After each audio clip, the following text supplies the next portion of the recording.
According to the latest Noble Predictive Insights poll, Donald Trump holds a 3-point lead over Kamala Harris in Arizona, 47 to 44%. While that's the same size lead he had over Biden in May, things have changed. And helping us to sort through that is Mike Noble, the CEO and founder of Noble Predictive Insights, who joins us now on Arizona's Morning News. So what has changed? It's a 3-point difference between the Democrat and Donald Trump, but stuff has changed. Oh, no, absolutely. The race has changed, and you're seeing not only in the national polling, but also here in Arizona, that there's been it's kind of a demographic shift. One is that the third-party vote share was very much pushed down.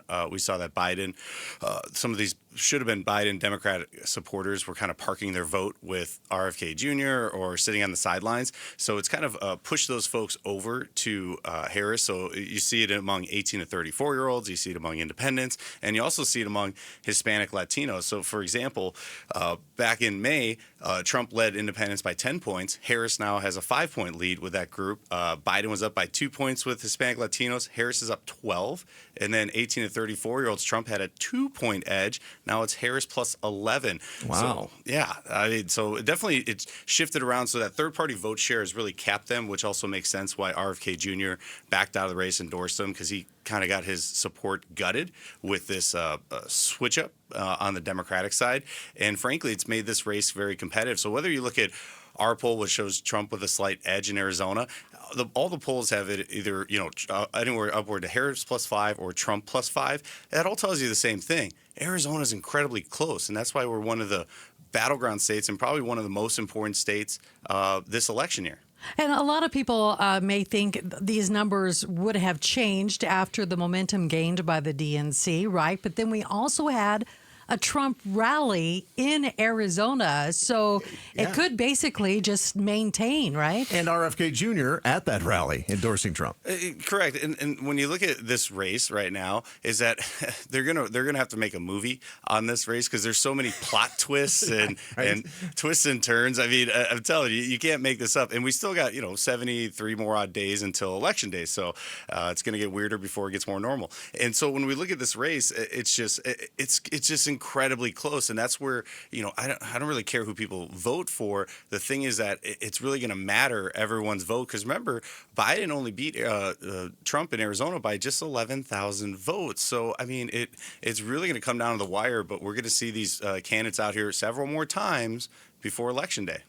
Now, I realize that this poll was taken before the DNC and RFK Jr. dropping out, all these other things. But normally, in an election year, a presidential election year, you see the candidate who just finished their convention get a bump in their numbers. But Kamala Harris had a bump going into her convention. So is that going to negate the post-campaign bump? Well, yeah. I mean, it's the to be seen right now, because basically right now in politics, I mean, a lot of these historical norms we have had for a while, a lot of that you can kind of be thrown out in the last 4 years. A lot of those are being invalidated. Some of them are remaining true, but it's kind of a new game in politics. And so Harris kind of had this momentum leading into this kind of this honeymoon phase, irregardless. But I think the rubber is going to hit the road, and the race is going to look a lot more realistic, I think, come mid-September. Right in there, once this race kind of settles down and these campaigns hunker in, because that's the other thing the polling showed, is that on the issues, Trump is doing better on some of the key issues that Arizona voters care most about, such as pocketbook issues and immigration. However, Harris does better on issues such as like abortion or issues of integrity or character. We're talking to Mike Noble, CEO and founder of Noble Predictive Insights, and we are almost out of time, Mike. So I'm going to have to ask you for a really quick answer on this one. But the Democrats in Arizona have spent about $14 million more than Republicans from Super Tuesday until this date. Would you have expected that extra money to have helped them even more in the polling? Well, it's going to help them with their awareness. It would also help them more in the polling, because, again, whether you look at our polls or others, we could run the same poll and show Harris maybe even or +1. And so basically right now is that Democrats are being very competitive in Arizona, but they know it's one of the tougher states of the 6 battleground states.